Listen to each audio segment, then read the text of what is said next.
Welcome to exam विवेचना।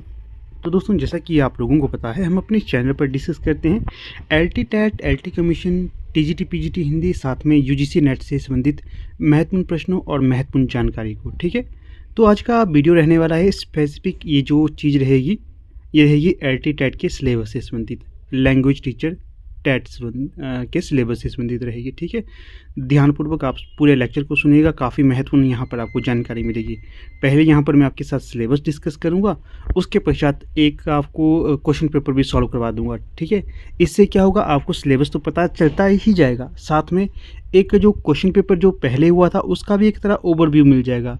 इससे आपको बहुत अच्छा आधार मिलेगा आगे की प्रिपरेशन करने के लिए। ठीक है, तो देखिए, शुरू में ही आपको अवगत करवा देता हूँ कि अगर कहीं पर भी आप कभी इनकी साइट से देखते हो तो वहाँ पर आपको कोई भी सिलेबस इनके द्वारा जारी नहीं किया गया है। ये नहीं बताते एचपी बॉस वाले कि ये सिलेबस है, आपको ये पढ़ना है।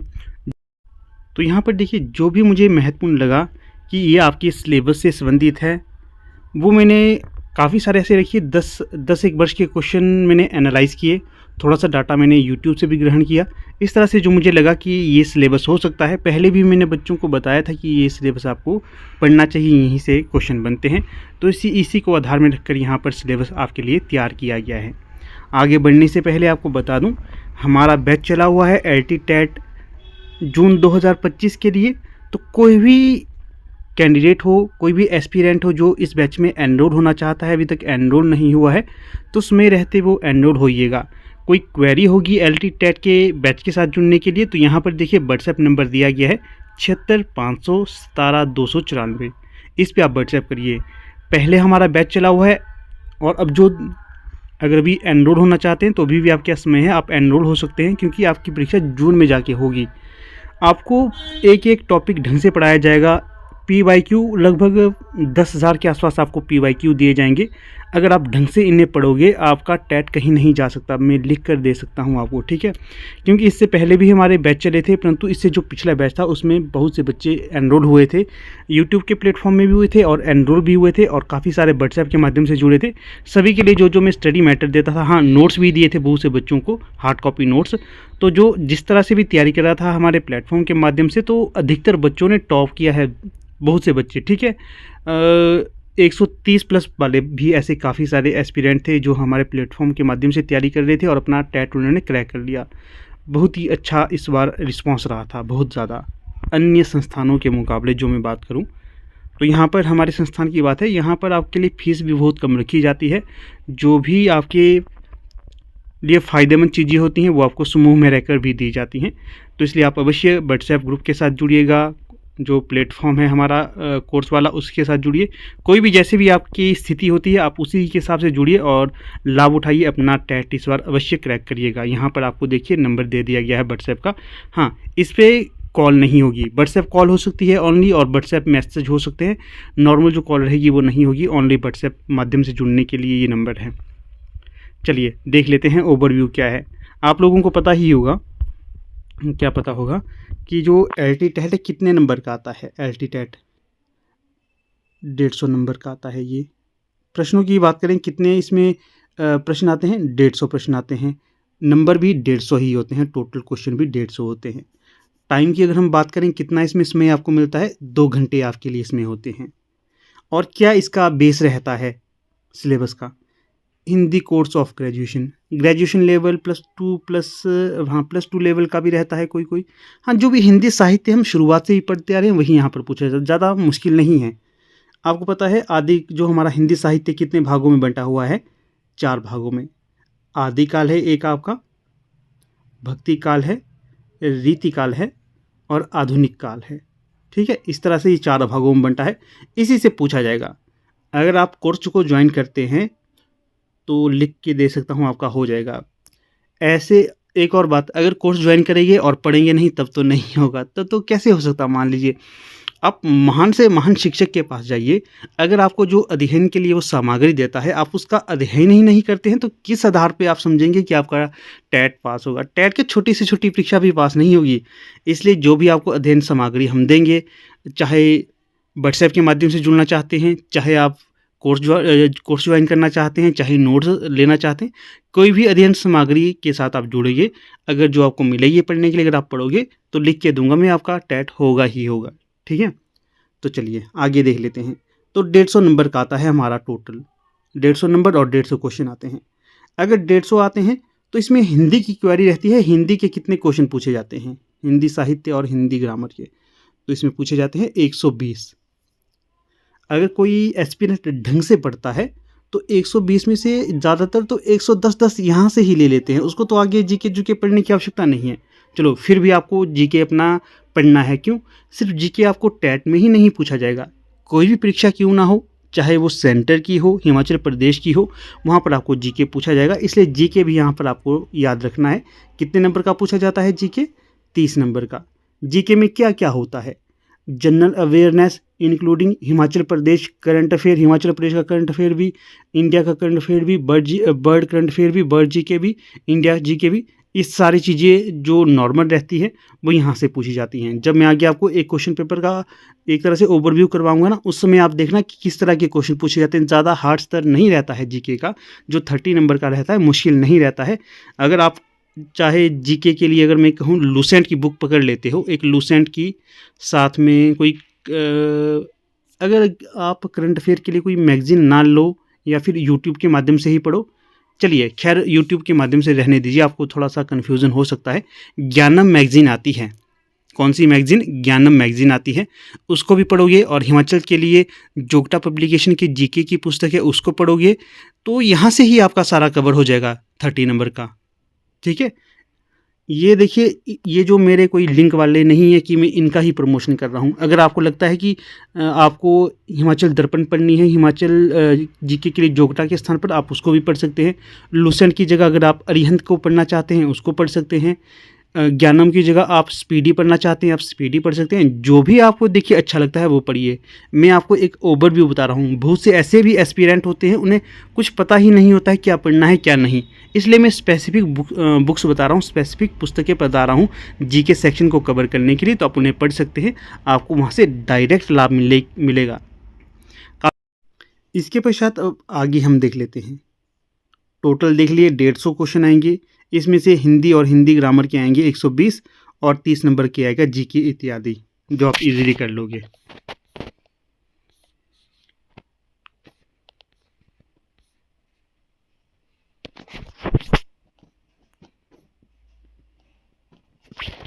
जिसको भी सिलेबस चाहिए होगा व्हाट्सएप कर लेना मुझे, ठीक है, पीडीएफ में उसको दे दूंगा। ये है यहाँ पर देखिए 76 517 294, तो कर लेना।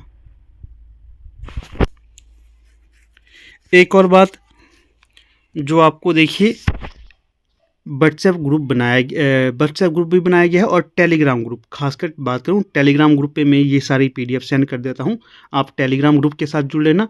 वहाँ पर आपको सारी चीज़ें पहले से ही मिल जाएंगी। एलटी टेट एलटी कमीशन के लिए अलग से एक ग्रुप बनाया गया है टेलीग्राम का, उसको आप ज्वाइन कर लेना, ठीक है। तो वहाँ पर सेंड कर लूँगा। देखिए पहले क्या है, हिंदी भाग हम देख लेते हैं।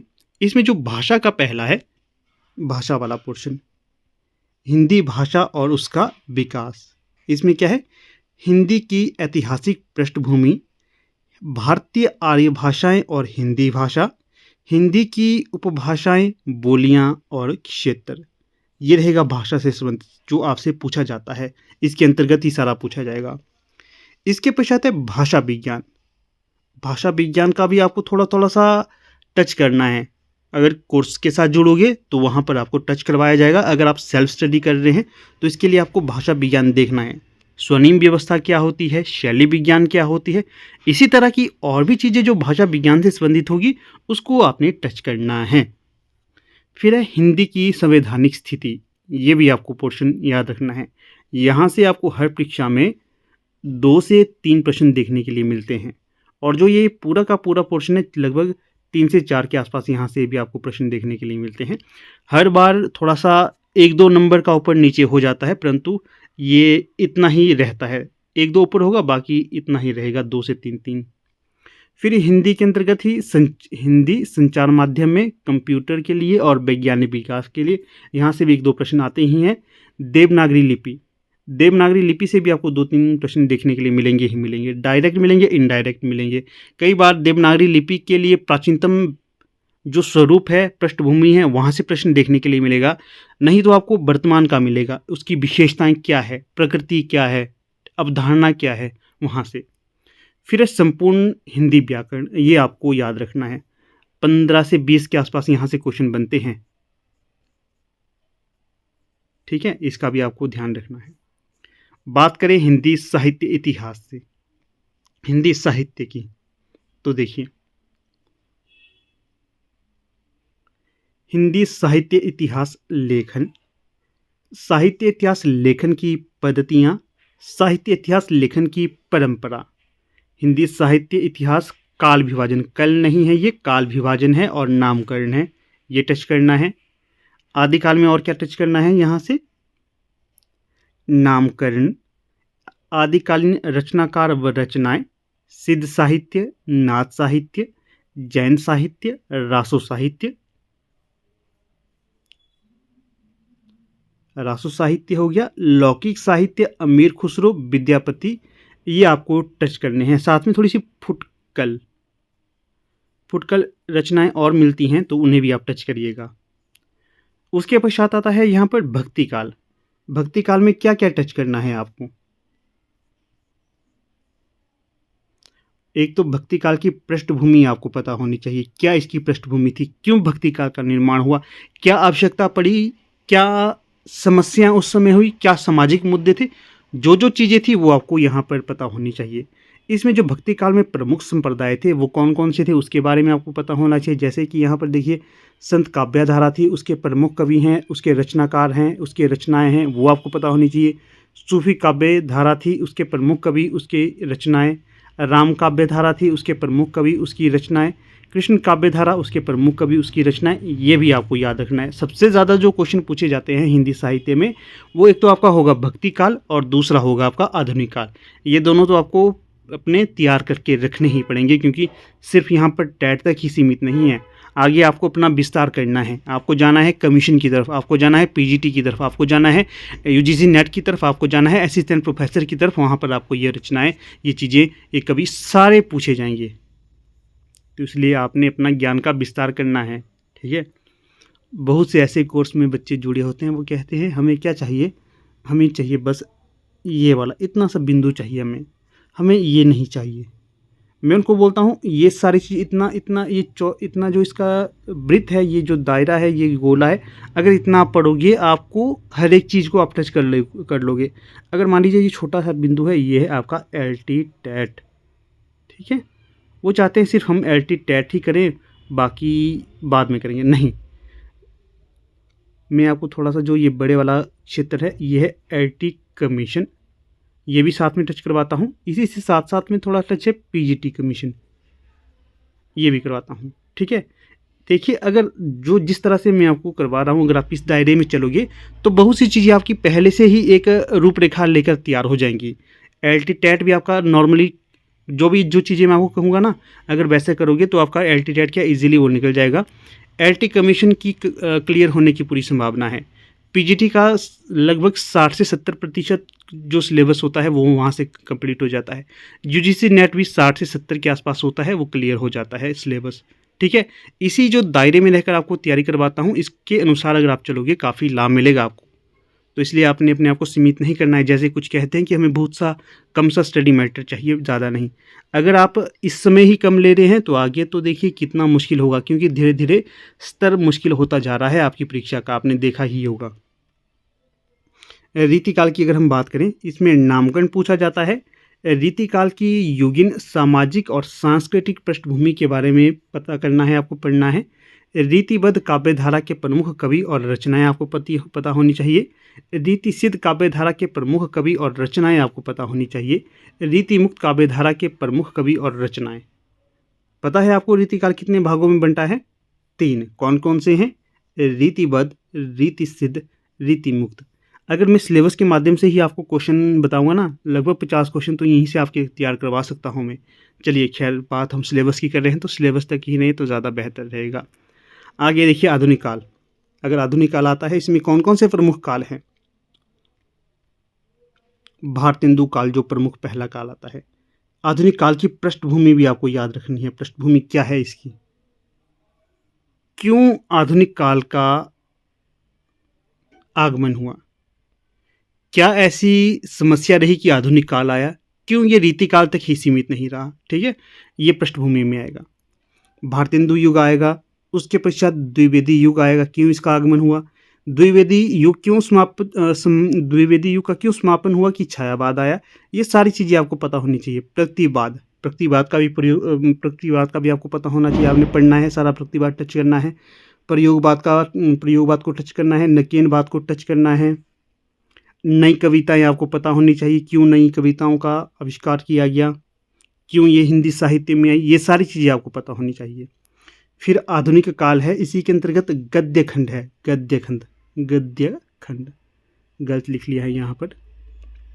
फिर देखिए, हिंदी गद्य का विकास, सबसे पहले आएगा नाटक, फिर उपन्यास, फिर कहानी, फिर निबंध।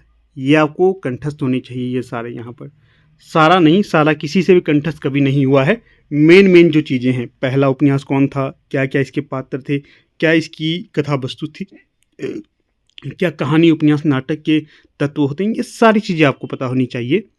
फिर निबंध आ गया, निबंध और आलोचनाएं। इसके पश्चात अन्य गद्य विधाएं। अन्य गद्य विधाएं कौन कौन सी हैं, देखिए, आत्मकथा, जीवनी, यात्रा साहित्य, संस्मरण, रेखाचित्र, रिपोर्टाज। ये भी आपकी टच होनी ही चाहिए टेट की परीक्षा को क्रैक करने के लिए। आपको देखिए, मैंने पहले भी जोर देकर कहा, आपको ऐसे नहीं पढ़ना है कि सिर्फ टेट ही क्लियर हो। अगर आप थोड़ा सा विस्तार देकर पढ़ोगे तो आगे भी आपको अन्य परीक्षाओं के लिए ये ज्ञान लाभ देगा।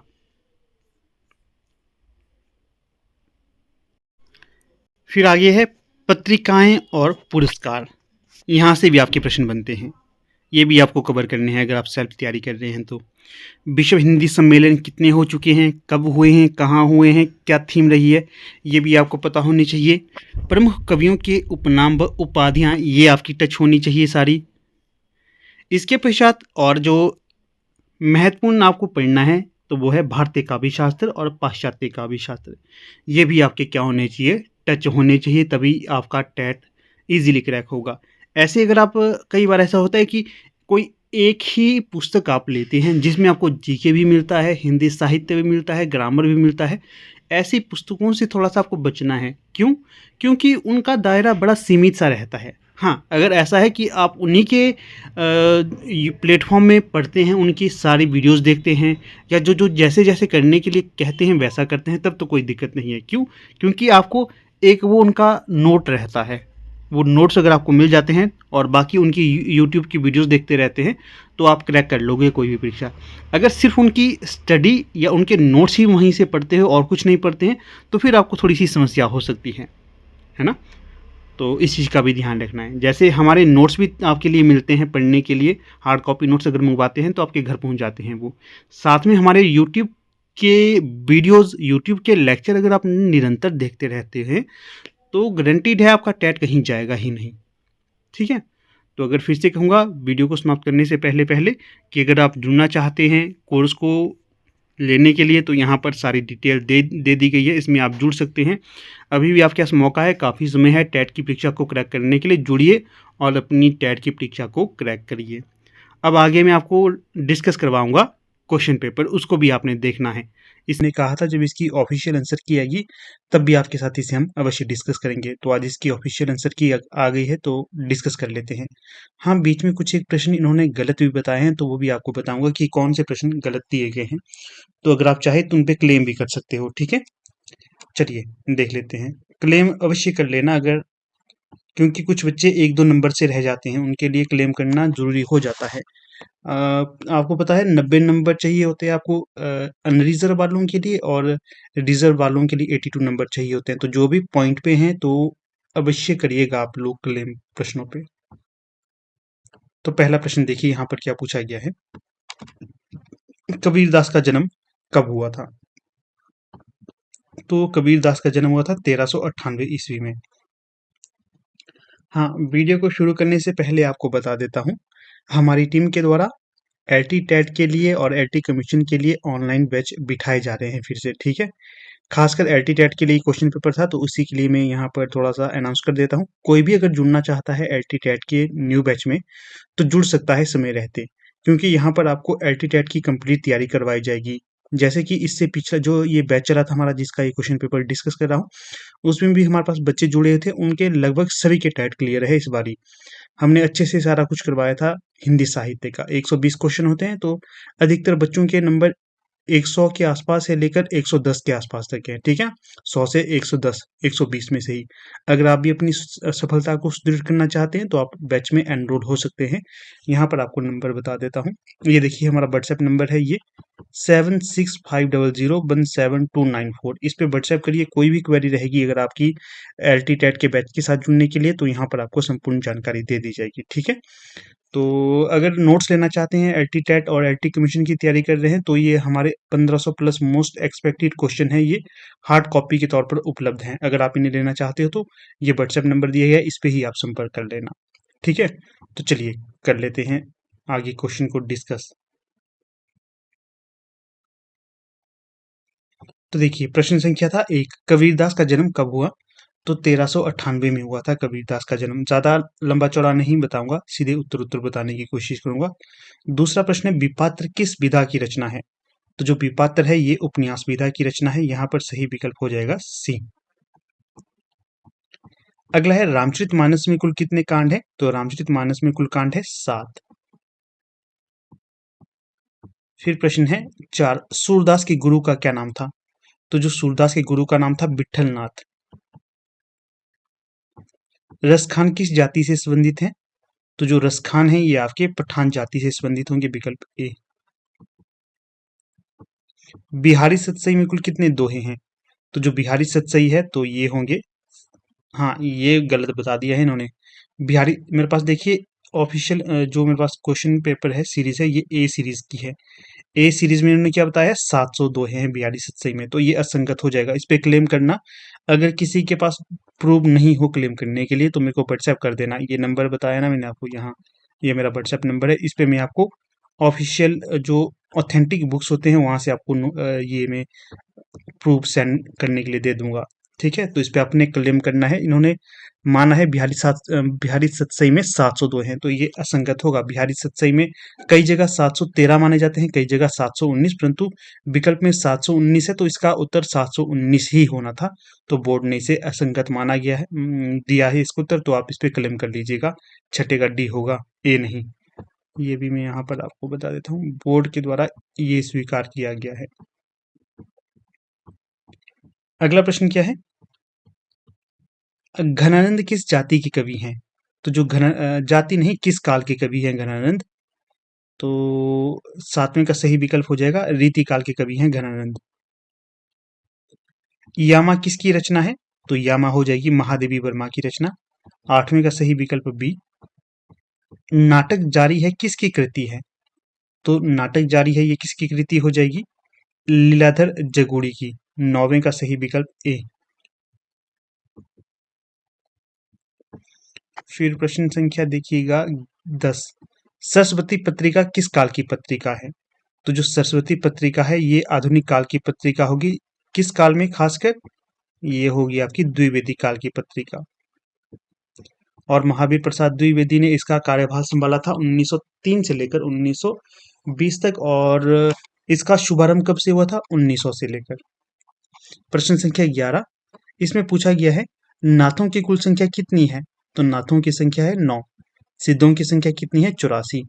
आलवार संतों की संख्या कितनी है? 12। ये भी याद रखिएगा।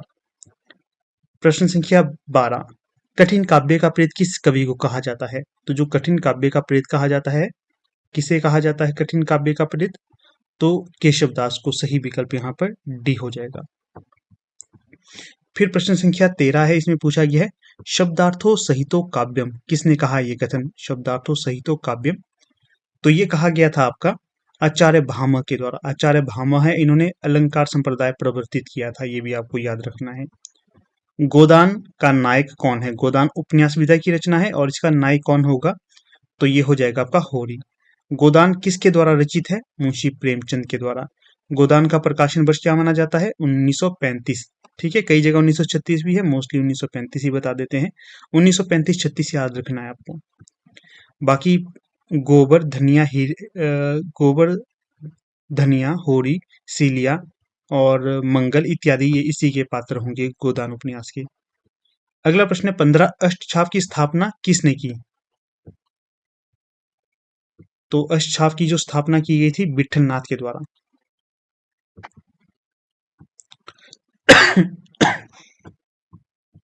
15 का सही विकल्प डी। देखिए दोस्तों, वैसे तो मैं आपको 2 दिन से पीछे ऑनलाइन लेक्चर दे रहा था, ठीक है, लाइव आकर को, तो वहाँ पर कुछ रिस्पांस अच्छा नहीं मिल रहा था मुझे, ठीक है। तो मुझे लग रहा है शायद आपको लाइव क्लासेस अच्छी नहीं लग रही। मैंने पूछा भी था कि किस समय आपको लाइव आके क्लासेस देनी चाहिए, तो किसी ने भी उत्तर नहीं दिया। तो मेरे ख्याल से आपको लाइव आने की आवश्यकता नहीं है। आपको ऐसे रिकॉर्डेड लेक्चर दूं तो वही आपको ठीक लग रहे हैं तो वैसे ही दे दूंगा, कोई दिक्कत नहीं। आपको जिस तरह के लेक्चर चाहिए होंगे हम उसी तरह से प्रोवाइड करेंगे, ठीक है। आपका उत्तर मिल गया था मुझे कि आपको लाइव नहीं चाहिए। अष्टछाप की स्थापना की गई थी विठलनाथ के द्वारा। विठलनाथ के इसमें 4 शिष्य थे, वल्लभाचार्य जी के भी 4 शिष्य थे, सूरदास और नंददास। और कौन प्रमुख माने जाते हैं? सूरदास, नंददास और कुंभनदास, ये प्रमुख है, इसमें याद रखना आपने। इसमें जो देखिए विठलनाथ के पिता थे बल्लभाचार्य, और जो विठलनाथ किसके पिता थे? इसमें गोकुलनाथ, हाँ याद नहीं आ रहा था, गोकुलनाथ के पिता हैं। बेदिन किसका उपन्यास है? बेदिन ये किसका उपन्यास होगा? किसका है तो बताइए। तो ये हो जाएगा आपका निर्मल वर्मा का उपन्यास होगा बेदिन। उपन्यास विधा की रचना है ये। हिंदी का प्रथम कवि किसे माना जाता है? तो जो हिंदी का प्रथम कवि माना जाता है सरहप्पा को। वास्तविक रूप से जो ये स्वीकार किया है किसने? राहुल सांकृत्यायन के अनुसार हिंदी का प्रथम कवि है सरहप्पा। और बाकी अलग विद्वानों ने अलग अलग मत भी दिए, जैसे स्वयंभू को कौन मानता है हिंदी का प्रथम कवि? राम कुमार वर्मा। और जो श्रावकाचार है ये हिंदी की प्रथम रचना मानी जाती है, हिंदी साहित्य की, और देवसेन के द्वारा रचित है। प्रश्न संख्या 18, भरत मुनि ने किस ग्रंथ की रचना की है? तो जो भरत मुनि के द्वारा ग्रंथ की रचना की गई थी नाट्य शास्त्र की। 18 का सही विकल्प होगा बी। नाट्य शास्त्र प्रसिद्ध रचना मानी जाती है। भरत मुनि के द्वारा रस संप्रदाय का प्रवर्तन किया था, और जो नाट्य शास्त्र इसमें इन्होंने 8 ही रसों का जिक्र किया है, ये भी आपको याद रखना है। 18 का बी। प्रश्न संख्या 19, कामायनी पर जयशंकर प्रसाद का कौन सा पुरस्कार मिला? कामायनी पर जयशंकर प्रसाद जी को कौन सा पुरस्कार मिला था? तो 19 में जो सही विकल्प हो जाएगा मंगला प्रसाद पारितोषिक, मंगला प्रसाद परितोषण पुरस्कार मिला। 19 का सही विकल्प सी। द्विवेदी युग की समय सीमा क्या है? तो 20 का सही विकल्प होगा 1900 से लेकर 1918। द्विवेदी युग का नाम द्विवेदी युग किसके कारण पड़ा? महावीर प्रसाद द्विवेदी के योगदान के कारण। इन्होंने जब भी ये सरस्वती पत्रिका के कार्यभार के क्षेत्र में सामने आए तो उस समय से इन्होंने एक तरह से खड़ी बोली के प्रचार प्रसार में महत्वपूर्ण योगदान दिया, जिस कारण इन्हें ये श्रेय दिया जाता है। अगला प्रश्न है 21, इसमें पूछा गया है हामिद किस कहानी का पात्र है? तो जो हामिद है, हामिद, अमीना, नूरी, मोहम्मद, ये सारे पात्र होंगे ईदगाह कहानी के। कई बार ये भी पूछा जाता है ईदगाह कहानी किसकी है, तो ये कहानी हो जाएगी मुंशी प्रेमचंद की। बाकी मलबे का मालिक ये किसकी कहानी है? और पर्दा आकाशदीप ये किसकी कहानी है? बताइएगा अगर आपको आता है। चलिए मैं ही बता देता हूँ आपको। मलबे का मालिक मोहन राकेश की कहानी है, पर्दा जैनेन्द्र की कहानी है, पर्दा जैनेन्द्र नहीं यशपाल की कहानी है, आकाशदीप जयशंकर प्रसाद की कहानी है। प्रश्न संख्या 22, इसमें क्या पूछा गया है? तो यहाँ पर पूछा गया है आपसे रिपोर्ट के लिए हिंदी में प्रचलित शब्द क्या है? रिपोर्ट के लिए तो 22 का सही विकल्प हो जाएगा प्रतिवेदन। कौन सा? प्रतिवेदन, सही विकल्प सी। अगला प्रश्न है 23, नागरिक प्रचारणी सभा का गठन कब हुआ? तो जो नागरिक प्रचारणी सभा है इसका गठन कब हुआ था? तो ये 23 का सही विकल्प हो जाएगा 1893 को नागरिक प्रचारणी सभा का गठन हुआ था। ये भी प्रश्न पूछा जाता है नागरिक प्रचारणी पत्रिका का गठन कब हुआ था या कब ये प्रकाशित की गई थी? 1896 में ये की गई थी, ये आपको याद रखना है थोड़ा थोड़ा। फिर प्रश्न संख्या 24, ध्वन्यात्मक शब्दों द्वारा विचारों का प्रकटीकरण ही भाषा है, किसने कहा? 24 का सही विकल्प बताइएगा। 24 में जो सही विकल्प हो जाएगा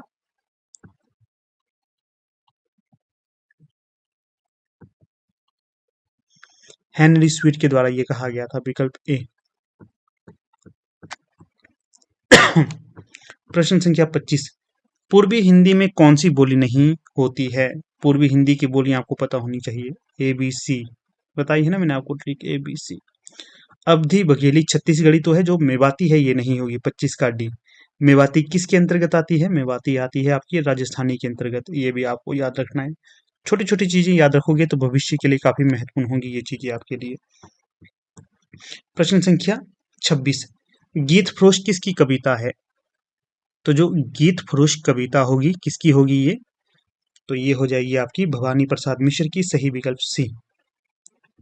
गीत फरोश में कुछ इस प्रकार से शब्द है कि हाँ हजूर मैं गीत बेचता हूँ, मैं तरह तरह के गीत बेचता हूँ, मैं किस्म किस्म के गीत बेचता हूँ। ये गीत इन्होंने इसलिए कहे हैं क्योंकि एक तरह से जो कवि की वर्तमान स्थिति है उसके ऊपर ये इन्होंने टिप्पणी की थी। सतपुड़ा के जंगल भी इन्हीं की कविता है। प्रश्न संख्या 27, तार सप्तक का प्रकाशन कब हुआ? तार सप्तक से तात्पर्य है जो प्रथम बार तार सप्तक आया था उसका प्रकाशन इनके कब हुआ था ये पूछा गया है।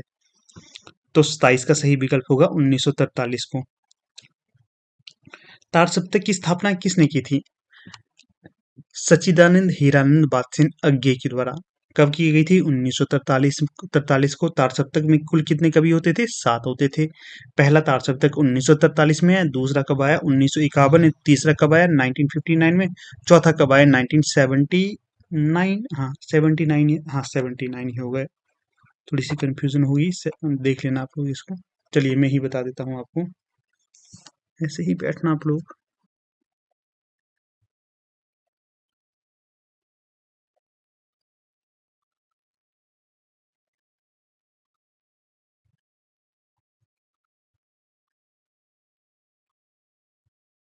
हाँ, चौथा तार सप्तक आया था 1979 में, ठीक है, ये याद रखना है आपको।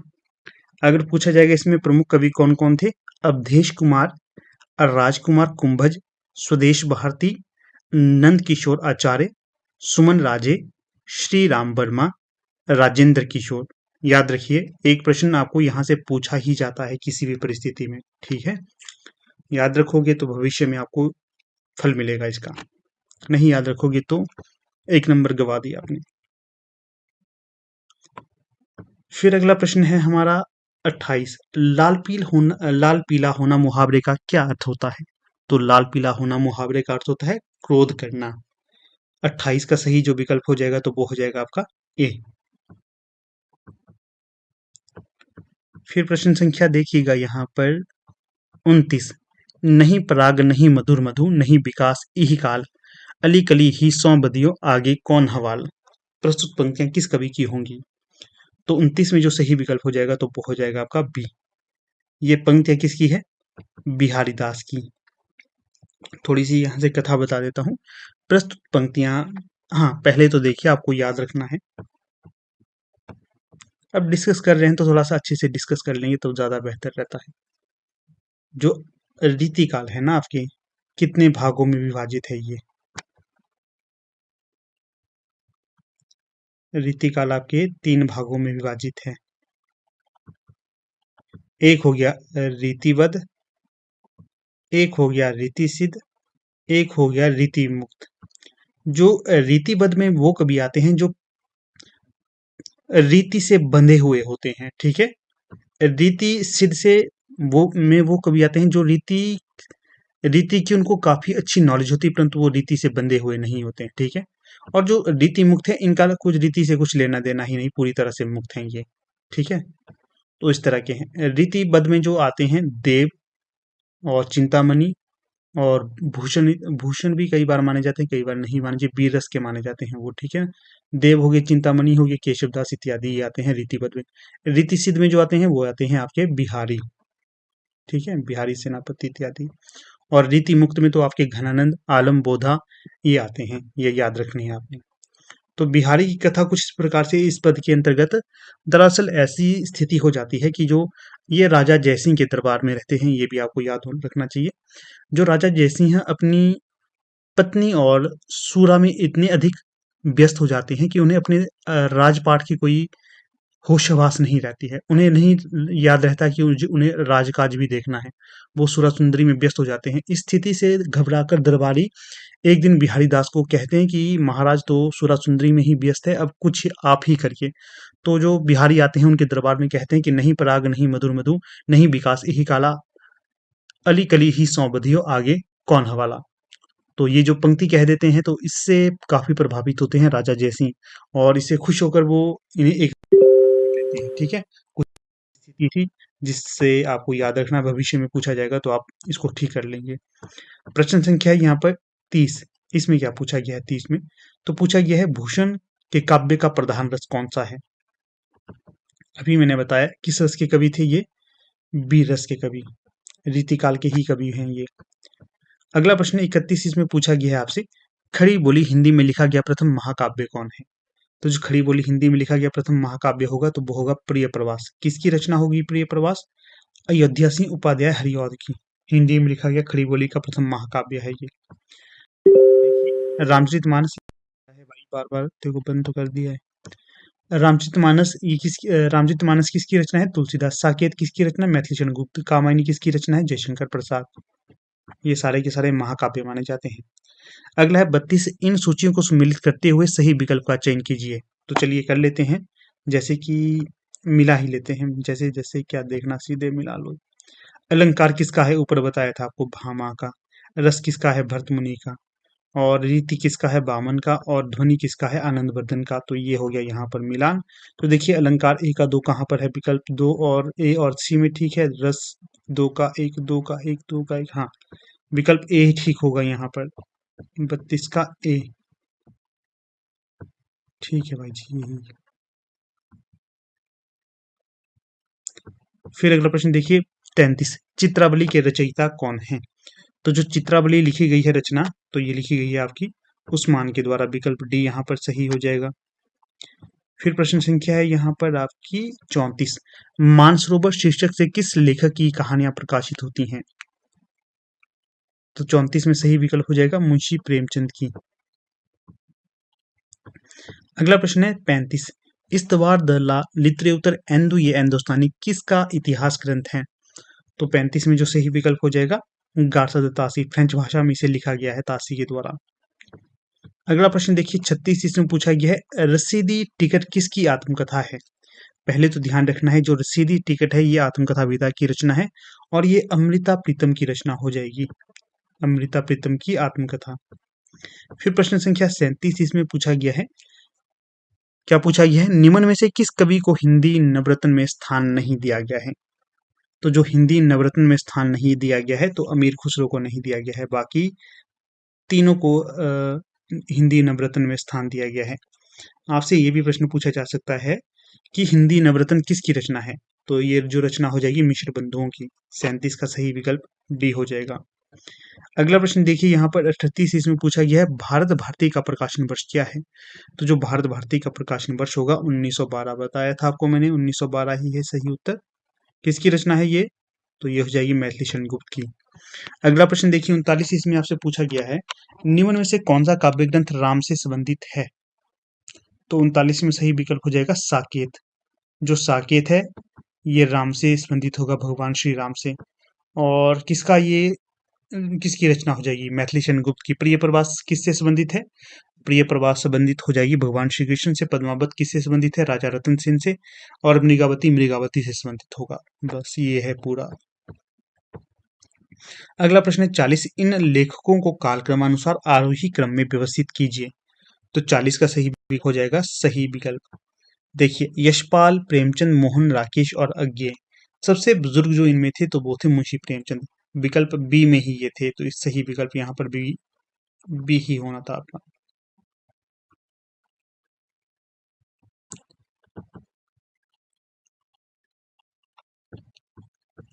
अगला प्रश्न है 41, आदिकाल को सिद्ध सामंत काल किसने कहा? तो जो आदिकाल को सिद्ध सामंत काल कहा गया था राहुल सांकृत्यायन के द्वारा। सही विकल्प सी। अगला प्रश्न है 42, आर्य समाज की स्थापना किसने की थी? तो जो आर्य समाज की स्थापना की गई थी स्वामी दयानंद सरस्वती के द्वारा की गई थी। विकल्प बी सही होगा। अगर ये भी पूछा जाता है कि आर्य समाज की, तो ये हो गई। और जो केशव चंद्र सेन है, इनके द्वारा किसकी स्थापना की गई थी? विवेकानंद और राजा राम मोहन राय के द्वारा किसकी स्थापना की गई थी? ब्रह्म समाज की स्थापना राजा राम मोहन राय के द्वारा की गई थी। केशव चंद्र सेन के द्वारा की गई थी आपकी थियोसॉफिकल सोसाइटी। हाँ, मुझे यही याद आ रहा है, इसमें यही होगा शायद। बताइएगा आप भी, केशव चंद्र सेन ने किस धर्म की स्थापना की थी? और जो विवेकानंद के द्वारा रामकृष्ण मिशन की स्थापना की गई थी। ठीक है, ये भी आपको याद रखना है सारा का सारा। अगला देखिए 43, अंग्रेज राज सुख साज से भारी, पै धन विदेश चली जाती यही अति ख्वारी। किसकी पंक्तियां होंगी ये? तो ये पंक्तियां 43 में सही विकल्प हो जाएगा, भारतेंदु हरिश्चंद्र की पंक्तियां हैं। अंग्रेजों की नीतियों का विरोध किया है यहाँ पर इन्होंने। अगला प्रश्न देखिए 44, निम्न में से कौन सा नाटक मोहन राकेश का नहीं है? तो जो मोहन राकेश का नाटक नहीं होगा, पहला राजा। बाकी देखिए लहरों के राजहंस, आषाढ़ का एक दिन, आधे अधूरे, ये इनके नाटक होंगे। फिर प्रश्न संख्या 45, अलका किसकी रचना है? अलका, तो 45 में जो सही विकल्प हो जाएगा, सूर्यकांत त्रिपाठी निराला की रचना हो जाएगी अलका। फिर अगले प्रश्न को देख लेते हैं हम 46, शुद्ध शब्द कौन सा है? तो दिए गए विकल्पों में से जो शुद्ध शब्द हो जाएगा, तो वो हो जाएगा अध्ययन। विकल्प बी के अनुसार ये अध्ययन लिखा जाता है। फिर प्रश्न संख्या है 47, इसमें पूछा गया है अर्थ की दृष्टि से शब्द के कितने भेद हैं? तो 47 में जो सही विकल्प हो जाएगा, तो वो हो जाएगा आपका डी, दो ही कहे थे, दो ही है, सार्थक और निरर्थक। 47 का डी। फिर एक गणेश का पर्यायवाची शब्द नहीं है। 48 में जो सही विकल्प होगा, 48 का डी, भद्रा। विनायक, गजानन, मुशकवाहक, ये तीनों होंगे। फिर है 49, हिंदी भाषा किस लिपि में लिखी जाती है? तो जो हिंदी भाषा लिखी जाती है, ये लिखी जाती है आपकी देवनागरी लिपि में। 49 का सही विकल्प ए।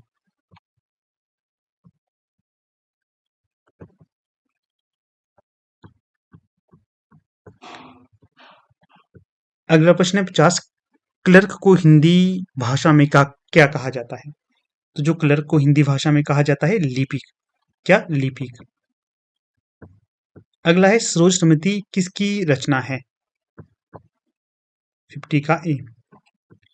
51 में क्या कहा गया है? सरोज स्मृति किसकी रचना है? तो सही विकल्प हो जाएगा 51 का शोक काव्य है, और निराला की रचना हो जाएगी।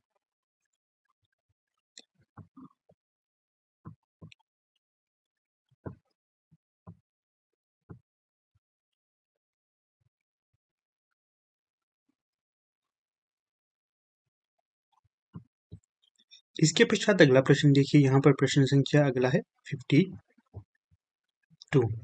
51 तक देख लिया था ना, अगला देखिए। तो यहाँ पर पूछा गया है कितनी नावों में कितनी बार रचना, अज्ञे को जो ये रचना थी, इस पे कौन सा पुरस्कार दिया गया था? तो यहाँ जो सही विकल्प हो जाएगा, तो वो हो जाएगा, यहाँ पर आपको दिया गया था ज्ञानपीठ पुरस्कार।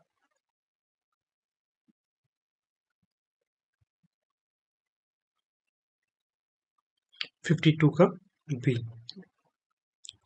52 का, इस प्रश्न पे भी थोड़ा सा संशय है मुझे। क्यों? ऑफिशियल आंसर की में 52 का, हाँ नहीं, ठीक है ठीक है, मुझे यहाँ पर बी दिखाई दिया था, व्यास नहीं, ज्ञानपीठ पुरस्कार है। 52 का होगा सी, ज्ञानपीठ पुरस्कार दिया गया है। फिर अगला प्रश्न देख लेते हैं हम यहाँ पर 53, मैथिल कोकिल किसका उपनाम है? तो मैथिल कोकिल उपनाम से कौन जाने जाते हैं? तो ये जाने जाते हैं विद्यापति। विकल्प ए यहाँ पर सही हो जाएगा।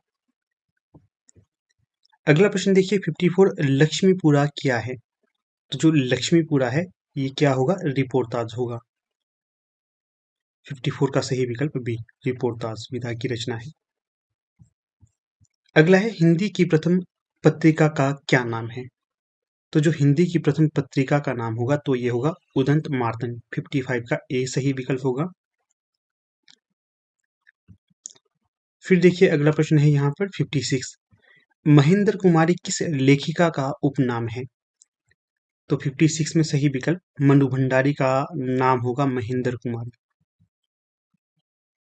फिर प्रश्न संख्या 57, कवि समाज की स्थापना किसने की थी? तो जो कवि समाज की स्थापना की गई थी बाबा सुमेर जी के द्वारा। 57 का बी। ये जो प्रश्न था ये थोड़ा सा यूनिक प्रश्न था, क्योंकि कभी समाज आज तक पूछा नहीं गया था, बड़ा ही न्यू प्रश्न था ये। 57 का बी हो जाएगा। अगला है 58, दश रूपक नामक ग्रंथ किसका है? तो जो दश रूपक नामक ग्रंथ है ये धनंजय का हो जाएगा। 58 का सी। फिर देखिए अगला प्रश्न है यहाँ पर 59, श्रृंगार रस का स्थायी भाव क्या है? 59 का जो सही विकल्प हो जाएगा रति।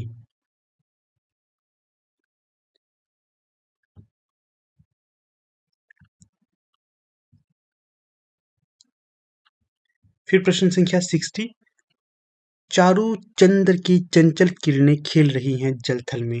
प्रस्तुत पंक्तियां जो है 60 में कौन सा अलंकार होगा?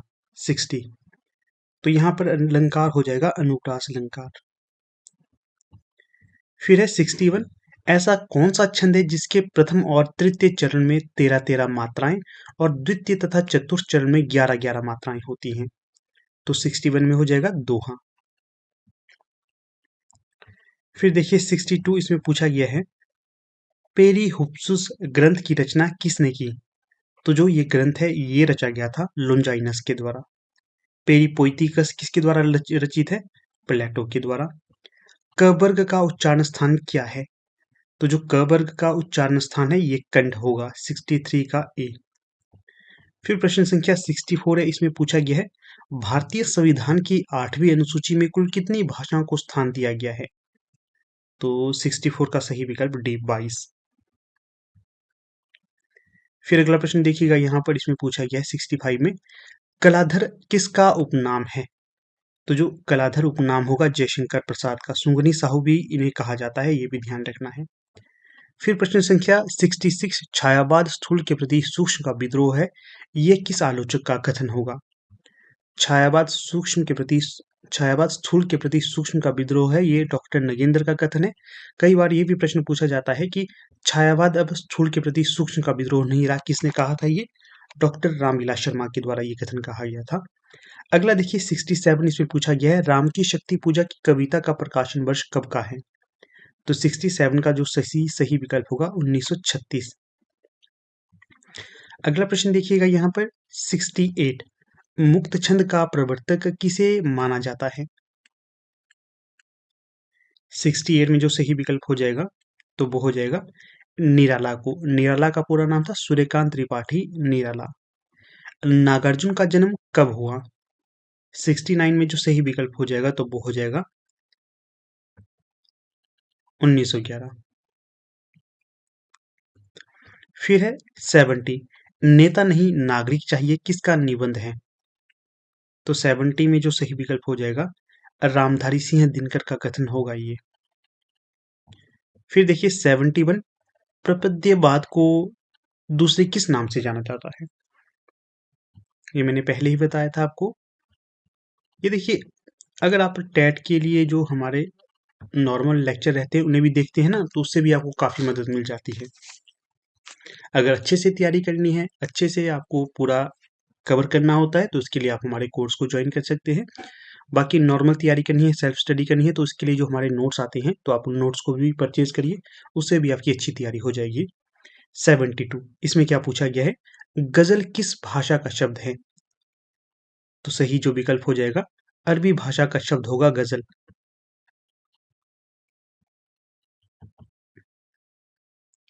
72 का सी। फिर है 73, रानी केतकी की कहानी किसकी रचना होगी? 73 में सही विकल्प हो जाएगा इंशा अल्लाह खां की।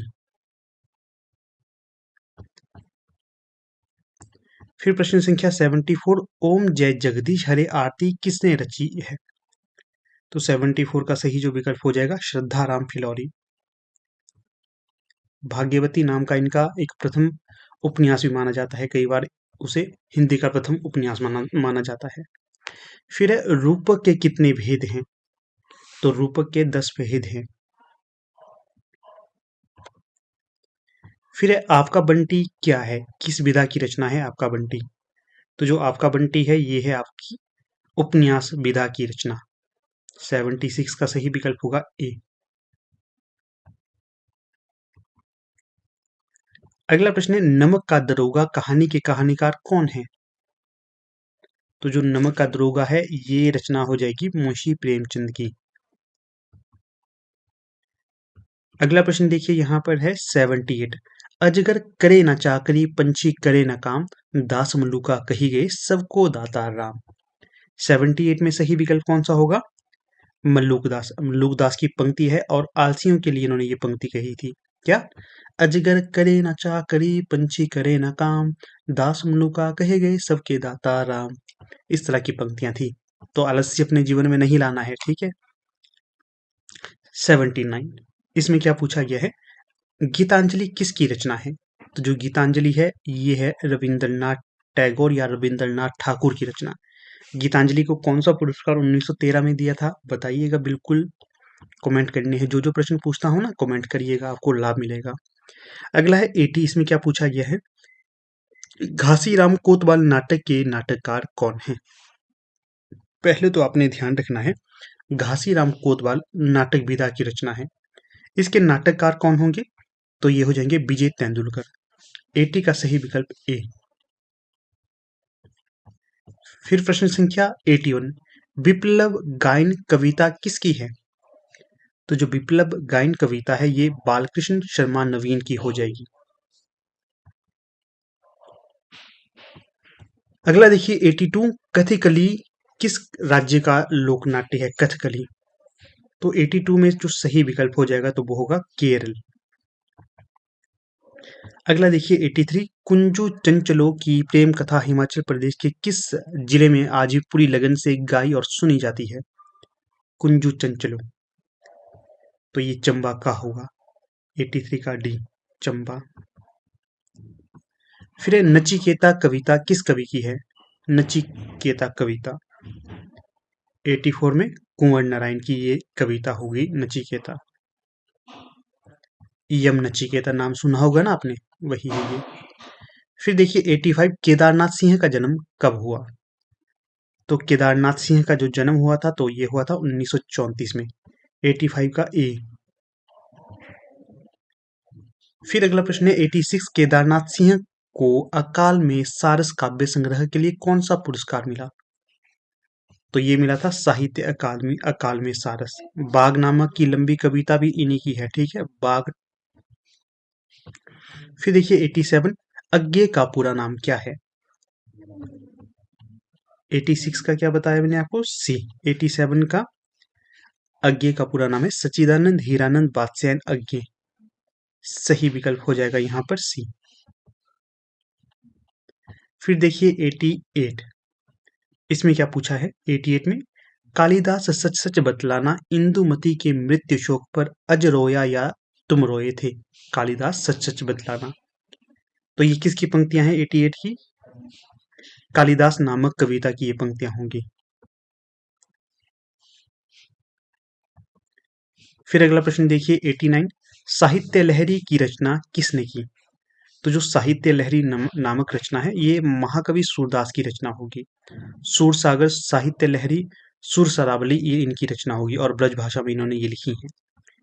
शेष महेश गणेश दिनेश सुरसहु जाहि निरंतर ध्यावे, किसकी काव्य पंक्तियां हैं ये।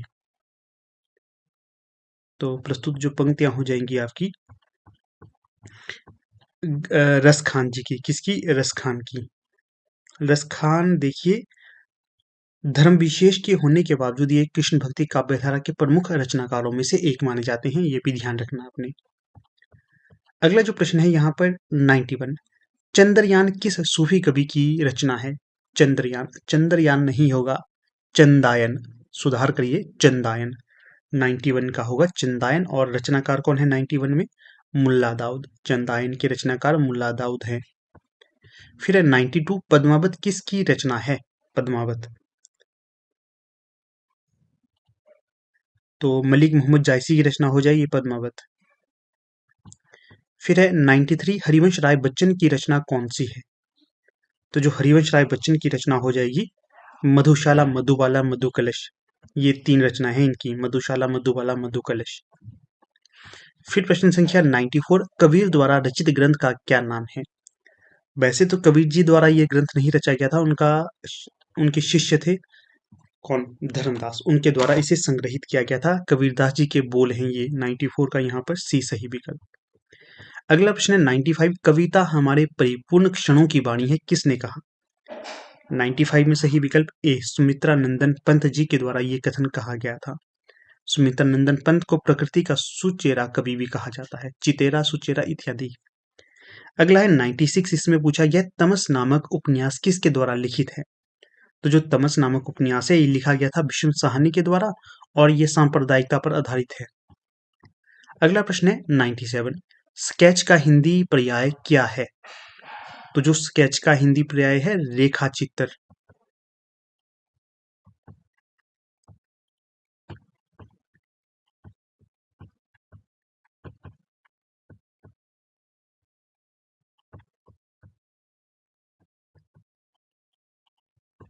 फिर अगला प्रश्न है 98, अंगद का पांव किस प्रकार की रचना है?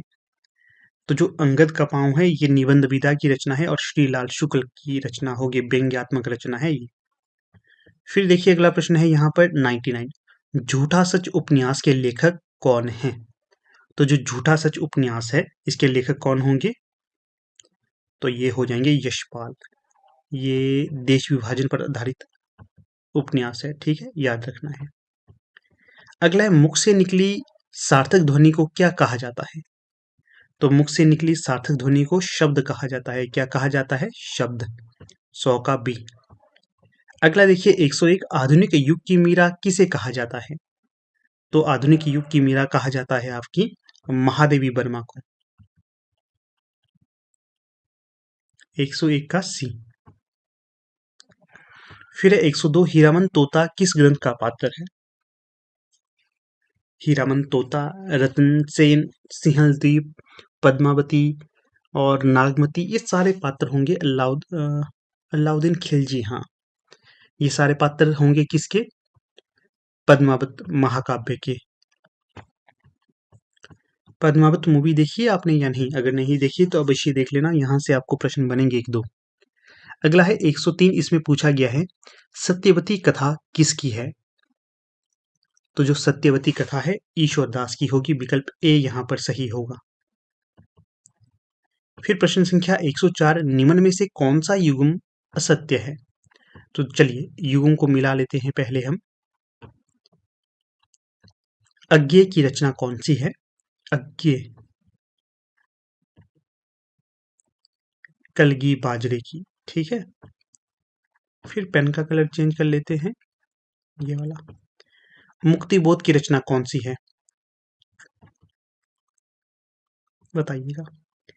एक रंग का राग। इसके पश्चात अगला देख लेते हैं मिला के हम। नागार्जुन की रचना कौन सी बताई गई है यहाँ पर?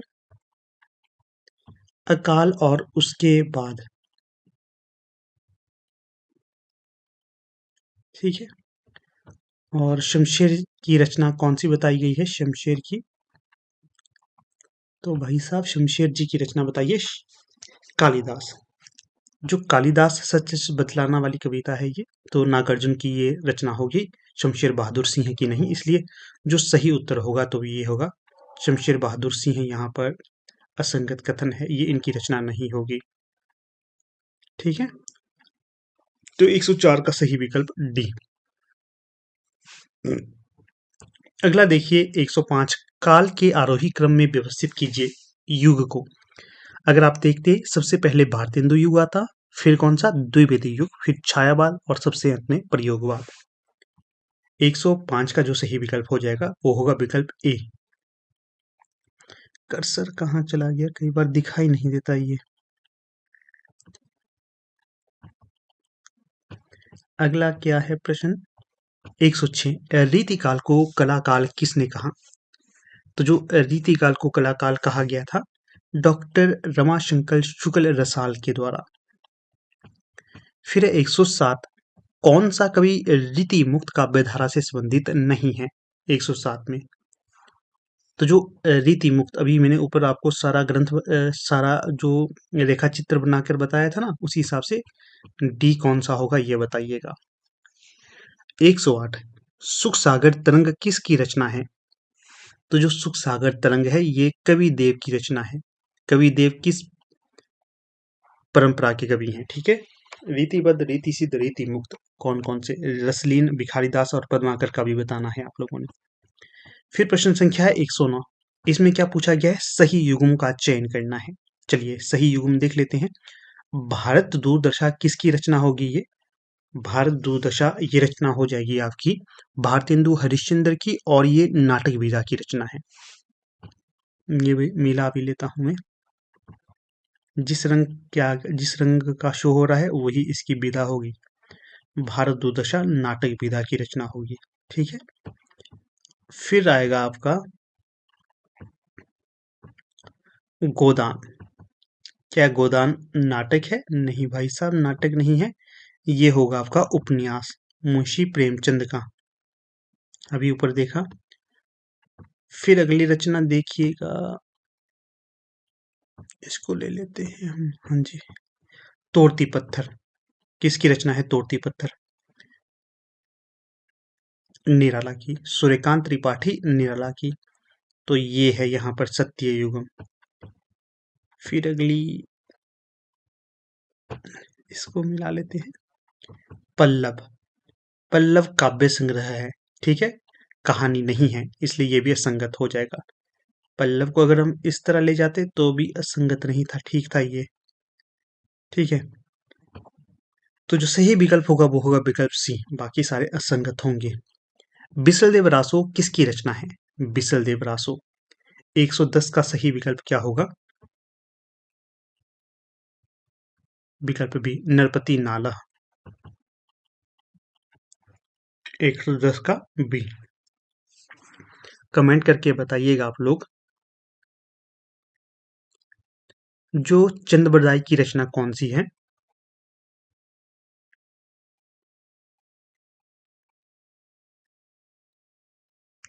चंद की रचना कौन सी है, और दलपति विजय की रचना कौन सी है? ठीक है, तो ये बताना है आपने। तो थोड़े से तथ्य यहाँ पर आपको बिसल रासो से संबंधित बता देता हूँ। बिसल रासो के रचयिता हो जाएंगे नरपति नालह। नरपति नालह राजस्थान के प्रसिद्ध कवि थे। कहाँ के? राजस्थान के। और इसे डिंगल भाषा में रचा माना जाता है। डिंगल भाषा के रचनाकार भी थे और इसे भी डिंगल भाषा में रचा है। बिसलदेव रासो की रचना हुई है संवत 1212 विक्रम में। कब? संवत 1212 विक्रम में। और ये जो पुरानी पश्चिमी राजस्थानी भाषा में लिखी गई है, जिसे डिंगल ही कहा जाता है। और तथ्य देखिए, बिसलदेव रासो में राजा बिसलदेव के नाम पर काव्य की रचना की गई है, लेकिन काव्य का केंद्र बिंदु राजमती है। राजमती लिख लेता हूं, आपको पता नहीं याद रहेगा कि नहीं। राज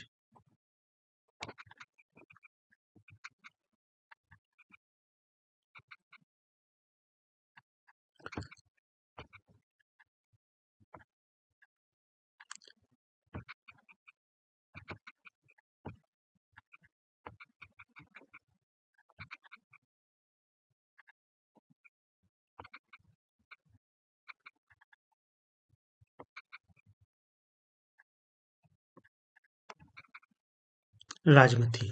ठीक है, राजमती केंद्र में है इस उपन्यास रचना के। राजा बिसल देवी, और ये तो मुख्य ही है।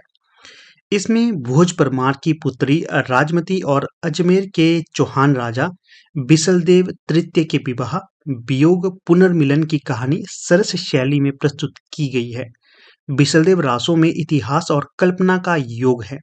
नरपति नाला ने अपनी रचना पर कहीं पर स्वयं को नरपति लिखा है और कहीं पर नाला। ऐसा हो सकता है कि नरपति उनकी उपाधि रही हो और नाला उनका नाम।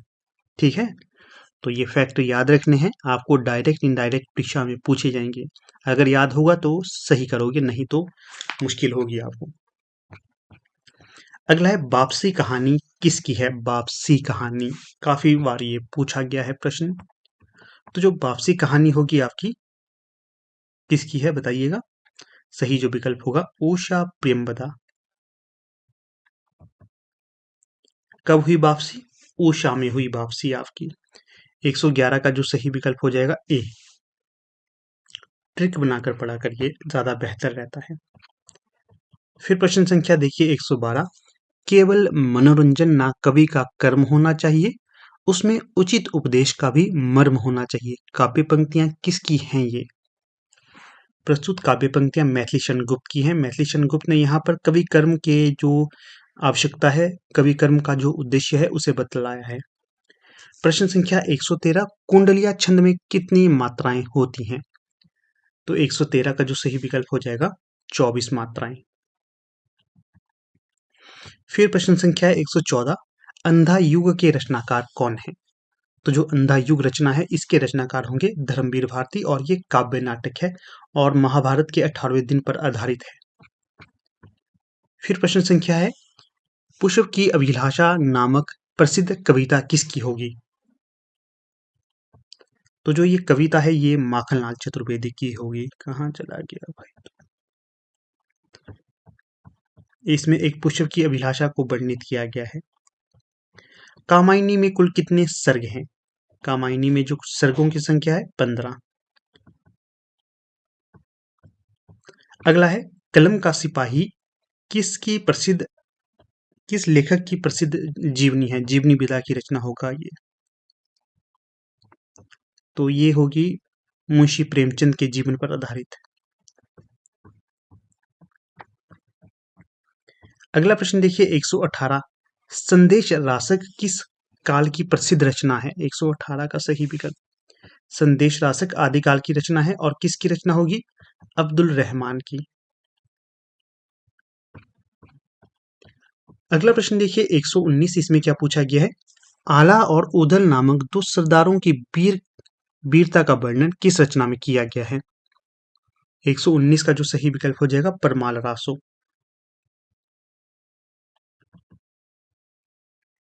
परमाल रासो के रचनाकार कौन है? जगनीक। 119 का बी। फिर 120। नागार्जुन का संबंध किससे है? तो जो नागार्जुन का संबंध हो जाएगा, तो वो हो जाएगा नाथों के साथ। 120 का बी।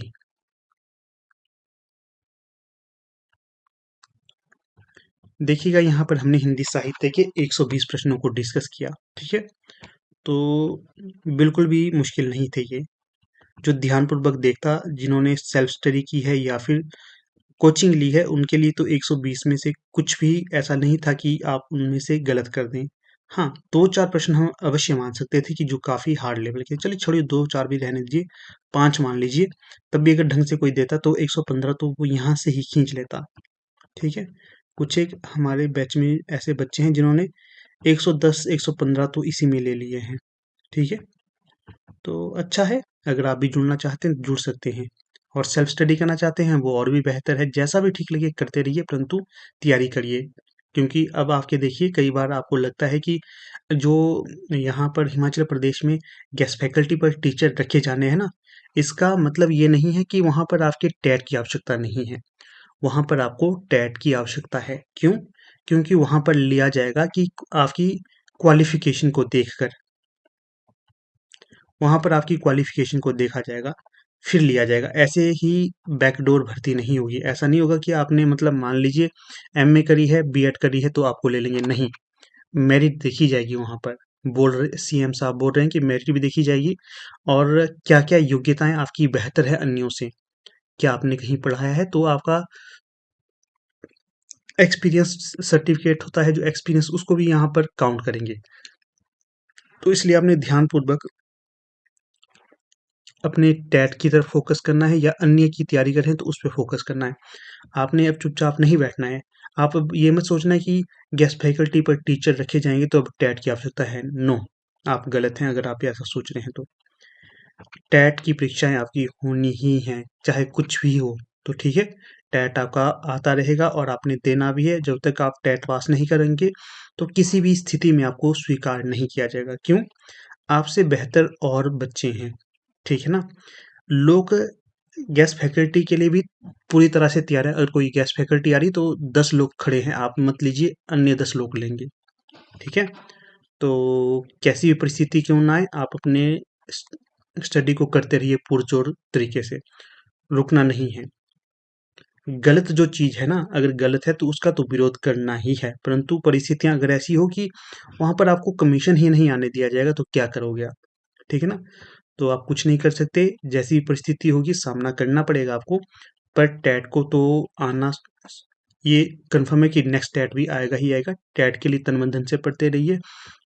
ये यहाँ पर पूरी पॉसिबिलिटी है कि इस बार जो है जो 2500 या 2800 कुछ ऐसी भर्ती के बारे में बार-बार ज़िक्र करते हैं सीएम साहब, तो वो कमीशन भी आएगा ही आएगा, ठीक है ना? उसमें संभावना है कि एलटी टेट की पोस्टें भी आएँ।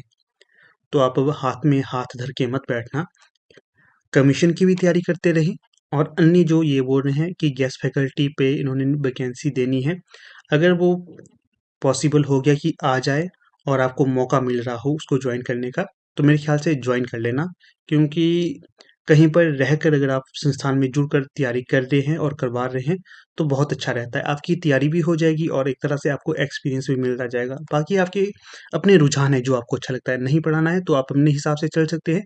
मुझे लगा कि आपको बता दूं जुड़ना चाहते हैं तो जुड़ भी सकते हैं, बुरा कुछ नहीं है। क्यों? क्योंकि कुछ ना कुछ आपको बेहतर सीखने के लिए हर जगह से मिलता है। पर ये भी कन्फर्म है कि कमीशन आएगा, ठीक है? पहले आएगा आपका टीजीटी कमीशन। समय थोड़ा आगे पीछे हो सकता है, परंतु आएगा ये। पहले टीजीटी का कमीशन आएगा, ठीक है? टीजीटी का कमीशन आएगा, इसमें आपके आर्ट्स का भी होगा और मेडिकल का भी होगा और नॉन मेडिकल का भी होगा। ये जो सारे हैं इसमें होंगे ये, ठीक है? उसके बाद जो सीएनवी के थ्रू जो 150 के आसपास जो पोस्टें हैं वो बोल रहे हैं सीएनवी के थ्रू एलटी के लिए भी आने वाली हैं, ठीक है? ये चीज़ें मैंने आपको बता दी। और जो शास्त्री वाले हैं तो ये भी तैयारी करते रहें, इनके लिए भी पोस्टें आने ही वाली हैं। अब आगे पीछे कितना होगा ये नहीं कह सकता, परंतु आने ही वाली हैं ये, क्योंकि इतना सब्र आपने किया है तो थोड़ा सा और करोगे तो आपको चीज़ें देखने के लिए मिलेंगी। और जो जेबीटी हैं इनके लिए भी पोस्टें आने वाली हैं, क्योंकि 2 साल यहाँ पर हो गई है सरकार को। अगर अब ये पोस्टें नहीं निकालेगी आगे चुनाव में तो इसको तो दंश झेलना ही पड़ेगा बेरोजगारों का।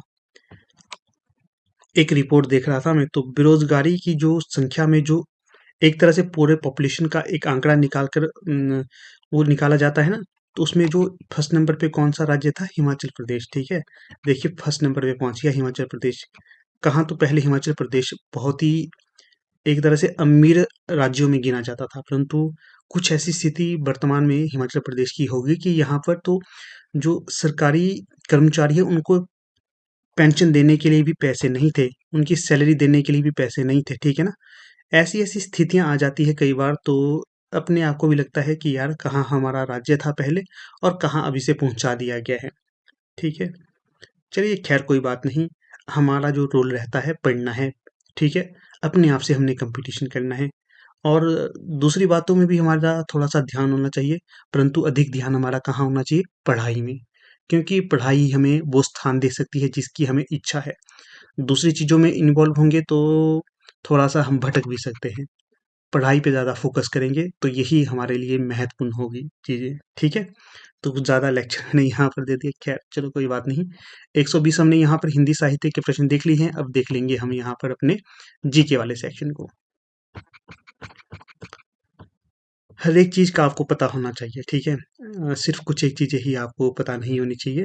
तो मैं सोचता हूँ और भी चीज़ें जितनी ज़्यादा बता सकूँ तो बता दूँ।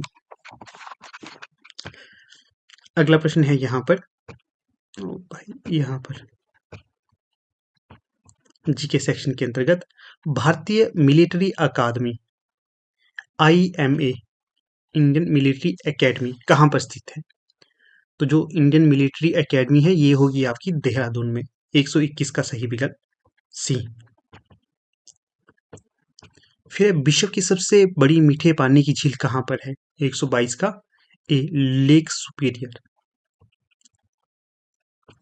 123 गंगा नदी को बांग्लादेश में किस नाम से जाना जाता है? 123 में सी पद्मा। पद्मा, पद्मावत नहीं पद्मा। फिर है 124 सबसे अधिक चाय का उत्पादन कहाँ पर होता है? असम में। हिमाचल प्रदेश में भी होता है, परंतु लार्ज स्केल पे नहीं होता। कुछ एक छोटा सा क्षेत्र है हिमाचल प्रदेश में चाय उगाने का। पालमपुर टी काफी प्रसिद्ध है, कांगड़ा टी। फिर 125 इसमें क्या पूछा गया है? 124 का सी ना, 125 का। नेशनल हाईवे NH1 निम्नलिखित में से किन नगरों के बीच स्थित है? 125 का डी, दिल्ली और अमृतसर। फिर अगला प्रश्न क्या है? 126, विश्व पर्यावरण दिवस कब मनाया जाता है? 5 जून को। विश्व योगा डे कब मनाया जाता है? ये कमेंट करके बताइएगा। अगला है 127, इसमें पूछा गया विश्व की सबसे लंबी पर्वत श्रृंखला कौन सी है? तो 127 का जो सही विकल्प हो जाएगा एंडीज।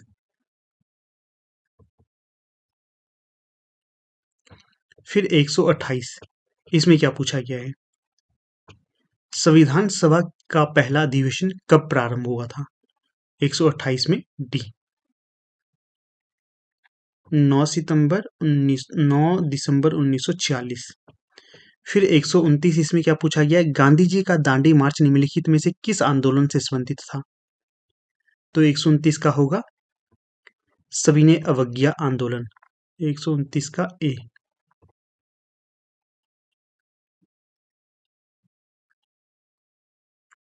एक सौ उनतीस का ए। फिर है 130, किस ब्रिटिश गवर्नर जनरल ने भारत में सती प्रथा पर प्रतिबंध लगाया था?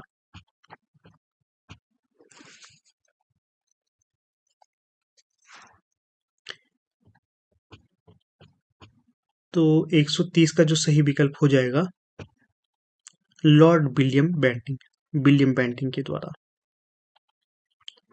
अगला है 131, इसमें पूछा गया भारत में अंतिम मुगल शासक कौन था? तो 131 का जो सही विकल्प हो जाएगा तो वो हो जाएगा बहादुर शाह जफर। 131 का डी।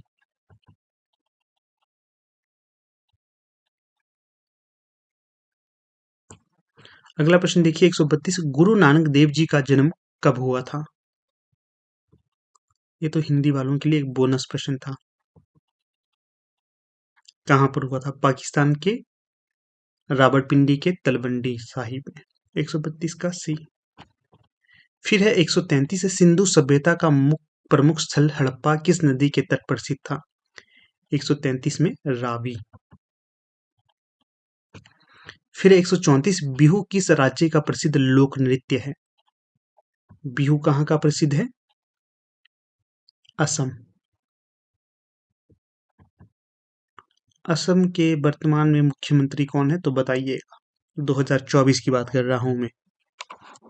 फिर 135, शांति पुरुष किस प्रसिद्ध व्यक्ति का उपनाम है?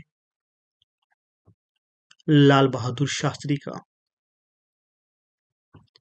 फिर प्रश्न संख्या है 136, शिमला में गोल्फ खेलने के लिए कौन सी जगह प्रसिद्ध है? नालदेहरा। फिर 137, हिमाचल प्रदेश में सर्व शिक्षा अभियान कब प्रारंभ हुआ था? 2001 में। अमर शहीद परमवीर चक्र विजेता के नाम से किसे जाना जाता है? तो ये है मेजर सोमनाथ शर्मा। अगला देखिए प्रश्न संख्या 139, किसाऊ बांध परियोजना का निर्माण किस नदी पर प्रस्तावित है? तो 139 का हो जाएगा यहाँ पर टोंस। फिर 140, भाई दो ना पाई का नारा किस आंदोलन के दौरान प्रसिद्ध हुआ था? 140 का सही बताइएगा। 140 का सही विकल्प हो जाएगा व्यक्तिगत आंदोलन सत्याग्रह नहीं। हाँ, किसी ने ये भी प्रश्न बताया था मुझे कि गलत है। 140 का जो सही विकल्प हो जाएगा मित्रों तो वो होगा आपका असहयोग आंदोलन। असहयोग आंदोलन क्या था देखिए मैं आपको पूरा समझा देता हूँ। व्यक्तिगत सत्याग्रह नहीं था ये। भाई दो ना पाई दो अर्थात असहयोग। हम जो वर्तमान सरकार है, वर्तमान से तात्पर्य उस समय अंग्रेजों की सरकार से कह रहे थे जनता को कि जो नेता है नेता ने क्या नारे दिए, तुम लोग, ये जो अंग्रेज हैं यहाँ पर, अंग्रेज, ये है सत्ता में, ठीक है। तो नेताओं ने कहा, जो भी बड़े बड़े नेता थे हमारे, उन्होंने कहा जनता से, ये है जनता। पहले तो हम अंग्रेजों के साथ पूरा सहयोग करते थे, परंतु जब इन्होंने हमारी बातें मानने से इनकार कर दिया, तो नेताओं ने कहा जनता से, तुम ना तो इनको भाई दो, बंदे दो मतलब, ना ही पाई दो अर्थात पैसे, ना तुम इनको आदमी दो और ना पैसे दो, ठीक है। इस कारण असहयोग आंदोलन हो गया ये।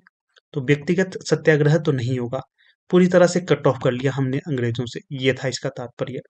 तो 140 का जो इन्होंने सही आंसर स्वीकार किया है, तो वो किया है व्यक्तिगत सत्याग्रह, ये नहीं होगा, ठीक है। इस पे भी आप क्लेम लगा देना, क्लेम सी लिख लूंगा मैं जी, जो जो क्लेम करने हैं ना वो।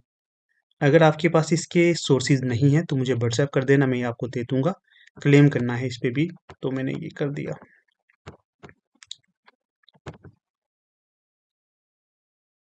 तो ये भी हो गया क्लेम वाला प्रश्न, दो प्रश्न हो गए हमारे। फिर अगला प्रश्न क्या है, 141, ऋग्वेद में हिमाचल का उल्लेख किस शब्द से किया गया? तो ऋग्वेद में हिमाचल प्रदेश का उल्लेख किस शब्द से किया गया था? तो ये किया गया था हिमबंत नाम से, हिमबंत। फिर प्रश्न संख्या है 142, भारत की 5 प्रसिद्ध झीलों पर बने डाक टिकटों में हिमाचल की कौन सी झील शामिल है? तो 142 का जो सही विकल्प हो जाएगा चंद्रताल। ये भी बड़ा अच्छा प्रश्न था। 142 का डी। अगला है 143, नाटी अथवा गी किस जिले का एक विशेष नृत्य है? नाटी अथवा गी,